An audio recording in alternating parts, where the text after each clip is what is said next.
কদিন আগেই ইসরায়েলি পত্রিকা হারেটস এক প্রতিবেদন প্রকাশ করে জানায়, গাজা সিটি পুনর্দখলের পরিকল্পিত অভিযানের আগে আকস্মিকভাবে ডাকা বা বর্তমান দায়িত্ব বাড়ানোর নির্দেশে ইসরায়েলি রিজার্ভ সেনারা ক্ষুব্ধ।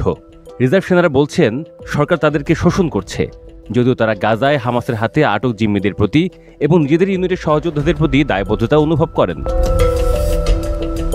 এই প্রসঙ্গ কয়েকদিন পরপরই ওঠে, কারণ গাজা সিটিকে পূর্ণাঙ্গরূপে দখলে যতটুকু শক্তি প্রয়োগ করা দরকার এর জন্য সহযোগিতা করতে নিজেদের মনের বিরুদ্ধে যে কতবার লড়তে হয় ইসরায়েলি সেনাদের তার খবর নেই।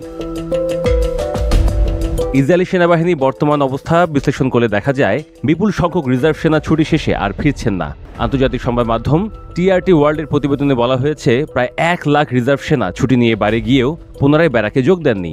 বাইরে তাদের অপরাজেয় ভাবমূর্তি বজায় থাকলেও অভ্যন্তরে সেনাবাহিনীর অবস্থা এখন অগোছালো।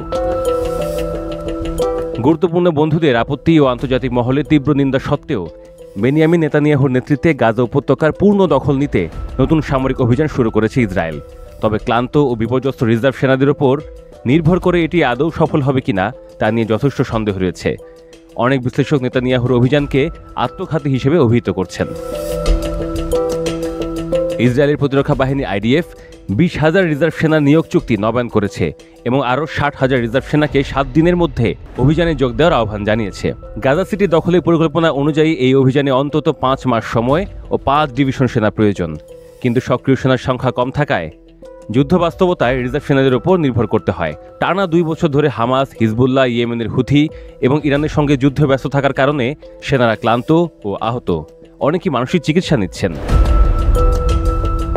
সাম্প্রতিক এক জরিপে দেখা গেছে সেনাদের 40% লড়াই চালিয়ে যাওয়ার উৎসাহ পাচ্ছেন না।